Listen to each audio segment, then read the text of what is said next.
My account's volatile. I've lost a lot of money in the last 2 weeks. It has not been a good last couple of weeks.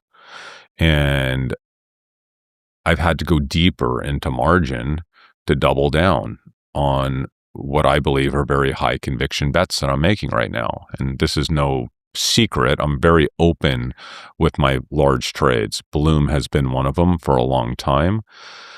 Amazon is my new biggest trade. Right? I know you literally just said on your podcast, you're like, I just bought another medium-sized house of Amazon right now after buying 3 medium-sized houses yesterday. I've gotten Amazon. Like 3 more since then. Oh my gosh. So what do you see in Amazon that other people don't? Because I bought in this morning, $196. He was proud of himself because I think it went up $3 a share after he bought. It went up $4. Went to $201. You made $40. And I bought in $196. A friend of mine brought me to the Dallas Open tennis match. His niece was there. She was 11 years old, and she had saved up $500. And she was thinking about investing for the first time. So obviously they asked me, talk to her. What should she do? She was thinking she would take $50 of the $500 to invest. I looked at her straight in the eyes. I said, if I were you. Weekly calls in Amazon. 500 and then get margin for another 500. $50 out of the money. Well, her dad was right next to her and he heard all this. And I said, if I were you, I would take the whole $500 and I would tell your dad to borrow $500 a margin. That way you can invest $1,000 with your $500 and put all of it into Amazon on Monday. And her eyes got so wide. And I was like, I think if you do that, there is a better than 50-50 chance you will make 4 times your money in the next 2 or 3 years, maybe even better.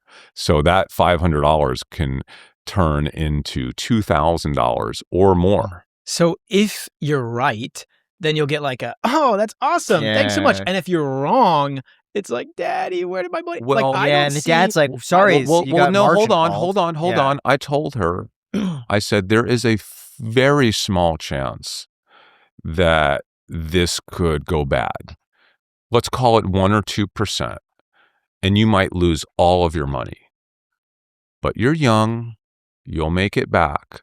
So if I'm telling you there's better than a 50-50 chance that you can make 4 times your money, or there's only a 1 or 2% chance, in my opinion, that you might lose all of your money or most of it, does that sound like a good bet to you? And she said yes.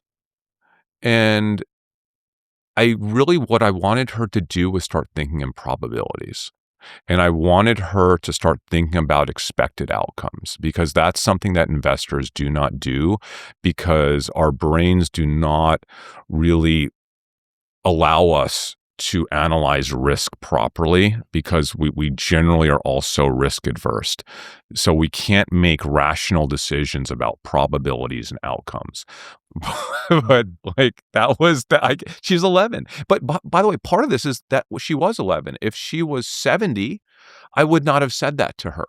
And I told her, I was like, you will make that $500 back in the worst of all worst case scenarios. And in fact, I will admit something. Before we left, I said, hey, I really want you to do this. If you lose all the money, I will pay you back all of it myself. And the dad was like, now that's a deal you should take. And I said, but in the 1% chance that you lose all your money, I might be in really bad shape too. So as long as I have the $500 to give you, I will personally give you that $500 back. Why do you continue to take these potentially life-altering bets when one could argue that you've already made it?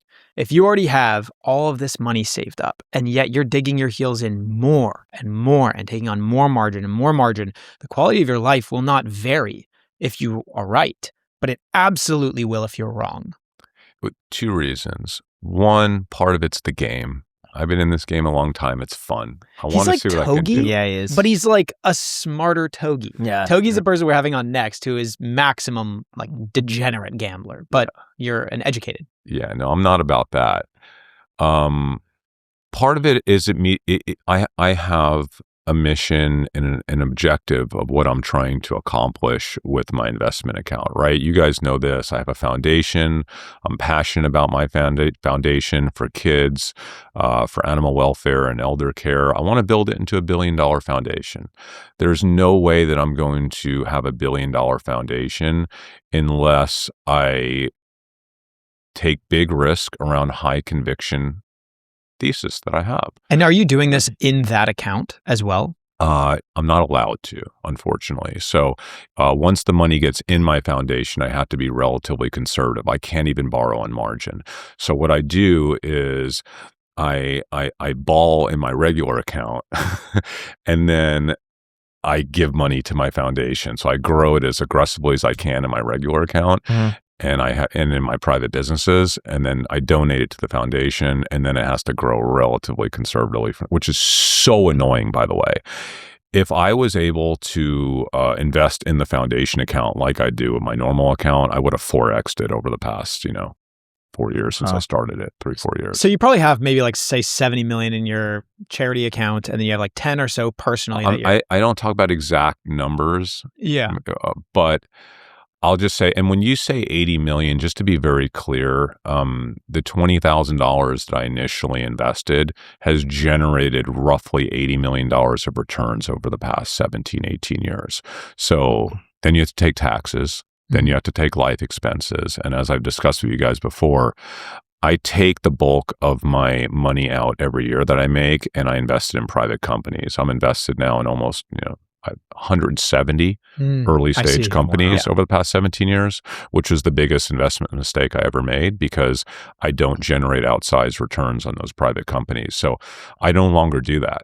I no longer invest in early stage companies because my returns are generating north of 70% annualized over the past 17, 18 years.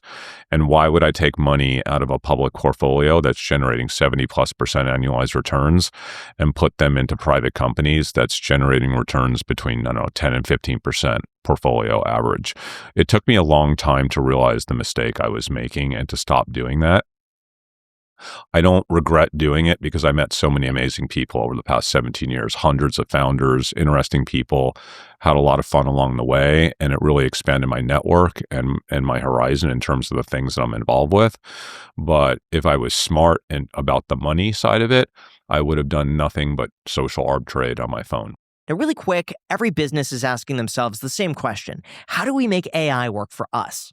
The possibilities are limitless, but guessing is too risky, and sitting on the sidelines is not an option because one thing is certain. If you're not doing it, your competitors are already making their move. And that's where our sponsor NetSuite by Oracle comes in. It's the #1 AI cloud ERP, trusted by over 43,000 businesses to manage everything from financials and inventory to commerce, HR, and CRM, all in one unified system. When all of your data is in one place, your AI becomes a lot smarter. It doesn't just guess. It knows. NetSuite intelligently automates routine tasks, delivers real-time insights, and helps you make fast, confident decisions that actually help drive growth. And it's not just an add-on, it's AI that's literally built right into the system that runs your business, helping you cut costs, improve accuracy, and stay ahead of the competition. Whether your company is making millions or even hundreds of millions, NetSuite gives you visibility and control to keep moving forward. Honestly, if I were building a business of this size, NetSuite's the only company that I have 100% confidence in. So if your revenues are at least in the 7 figures, get our completely free business guide, Demystifying AI, at netsuite.com/clips. Again, the guide is free for you at netsuite.com/clips, netsuite.com/clips, with the link down below in the description.